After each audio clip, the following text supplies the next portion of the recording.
Maintenant, c'est les images de Pikes Peak Hill aux États-Unis, une course spectacle dans laquelle Peugeot a très bien fait cette année. Ils ont fait le record.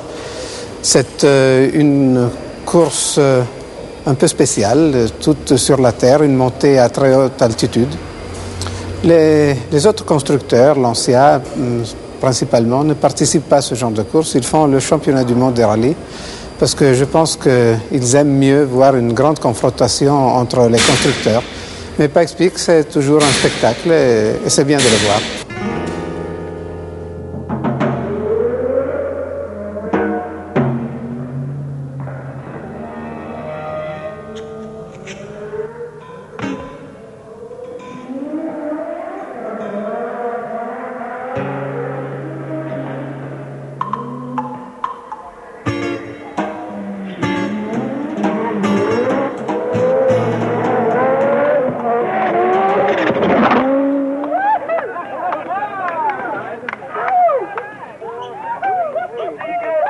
Jean-Todt, je peux vous demander la conclusion?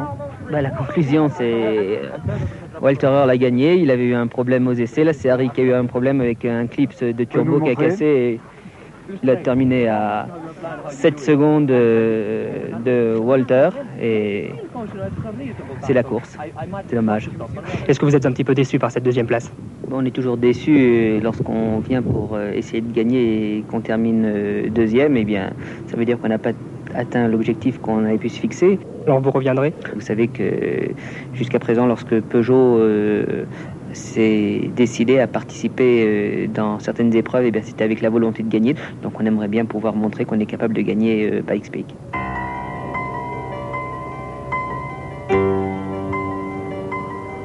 On aimerait bien pouvoir montrer qu'on est capable de gagner Pikes Peak.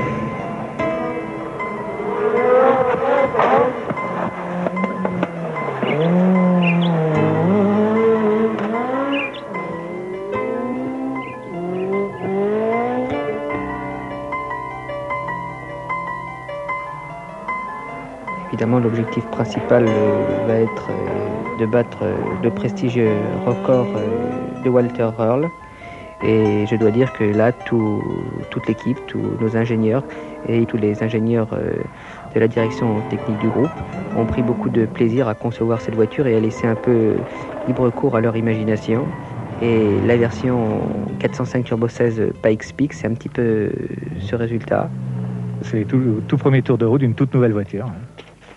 Qu'est-ce qu'elle a gardé des autres? Elle a gardé l'architecture générale, mais on a refait une structure, un châssis complètement différent pour des questions de poids et bien sûr, c'est pas les mêmes objectifs qu'une voiture de grand raid. Donc c'est une voiture qui a un châssis qui est très très léger. On a mis des suspensions asphalte, des gros freins. Enfin, c'est une voiture qui est nouvelle et spécifique pour cette course de côte. Qu'est-ce qu'il y a de plus original? De plus original, je pense que c'est quand même une grosse nouveauté que de mettre les 4 roues directrices sur une voiture de course. C'est les premiers essais sur Terre aux États-Unis qu'on fait avec les 4 roues directrices. Pour le moment, on déblaye le terrain.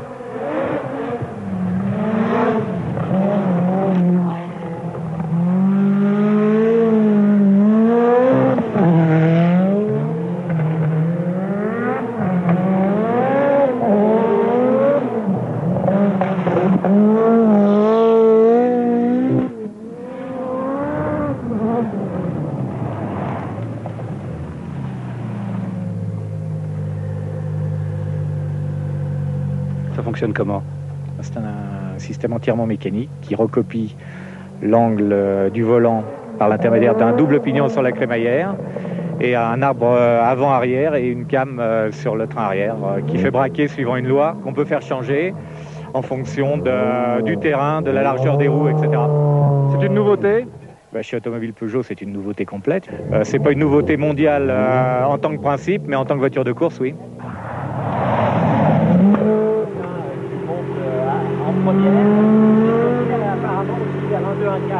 Pour nous, il s'agit premièrement d'être plus puissant que l'an dernier.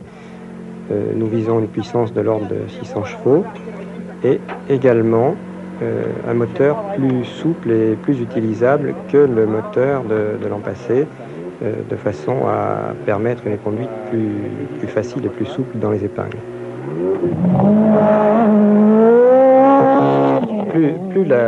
Plus l'altitude augmente et plus le régime du turbocompresseur augmente pour maintenir une pression qui a été fixée au départ.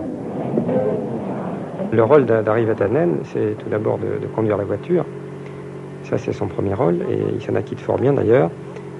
Son second rôle, lorsque nous faisons des essais, c'est de nous communiquer ses impressions de conduite et ses impressions sur le comportement de la voiture et pour ce qui me concerne, sur le comportement du moteur lorsqu'il accélère, lorsqu'il change de rapport, lorsqu'il conduit la voiture pendant un essai. Lorsqu'on a un mauvais fonctionnement, un dysfonctionnement du moteur, il est capable de nous donner ses impressions. Maintenant, on se fie beaucoup aussi aux enregistrements qui nous permettent de disséquer le fonctionnement du moteur point par point. On peut voir et comprendre comment fonctionne le moteur, les températures, les pressions, les régimes.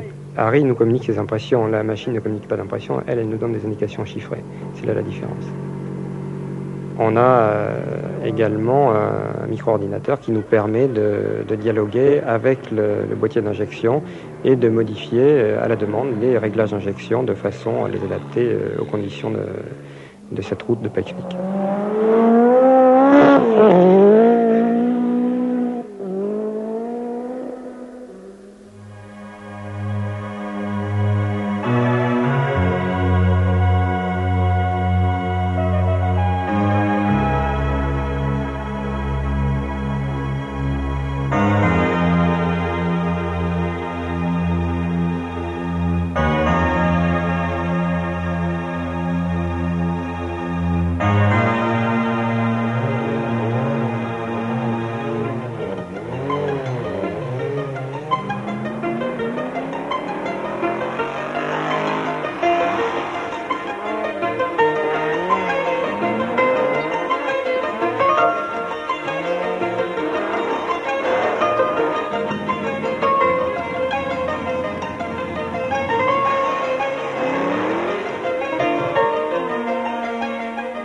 On est allé beaucoup plus vite que l'année précédente.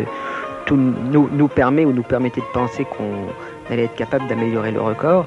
Et puis, d'un seul coup, le temps se détériore complètement. Là, je vois pas comment ça va être possible parce que on vient d'apprendre qu'il y a beaucoup de grêle dans la deuxième partie de la côte. La piste est complètement remplie de grêlons qui font comme une couche de glace. Il y a des voitures qui viennent de sortir de la route. Autant d'efforts de toute une entreprise, de toute une équipe anéantie. C'est catastrophique parce que je pense que là, ça va être très difficile, voire impossible de battre le record.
On vient d'avoir les temps de passage à mi-parcours. Harry est plus vite que Juha et surtout ce qui est d'important, c'est qu'il est plus vite que le record de l'année dernière. Donc maintenant, eh bien, tout va se jouer dans la deuxième partie qui nous fait tellement peur. Mais enfin, je crois qu'on ne pourra pas y arriver.